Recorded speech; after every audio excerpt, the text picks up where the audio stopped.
एक बार की बात है। एक छोटे से गांव में एक गरीब किसान नामक रामू रहता था।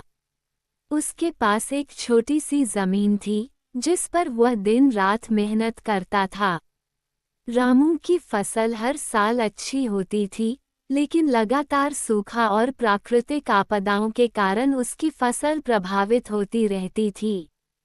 एक साल, जब बारिश बिल्कुल नहीं हुई और सूखा पड़ा, तो रामू की फसल बर्बाद हो गई। उसकी स्थिति बहुत खराब हो गई और उसके पास परिवार को खिलाने के लिए कुछ भी नहीं था। गांव के अन्य किसान भी परेशान थे, लेकिन वे एक दूसरे की मदद करने में विश्वास रखते थे। रामू ने सोचा कि उसे हार माननी नहीं चाहिए। उसने ठान लिया कि वह किसी न किसी तरह से अपने परिवार को बचाएगा।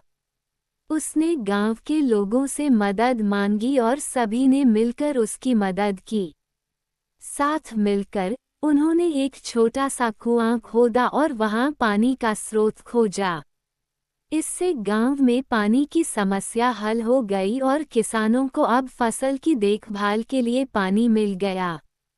रामू ने इस अवसर का फायदा उठाया और उसने अपनी जमीन पर पानी से भरपूर फसल उगाई। उसकी मेहनत और गांव वालों की मदद से उसकी फसल अब बहुत अच्छी हुई और वह आर्थिक स्थिति में सुधार हुआ। समय के साथ रामू ने गांव के लोगों को खेती के नए तरीके सिखाए और उन्हें प्राकृतिक आपदाओं से निपटने के उपाय बताए।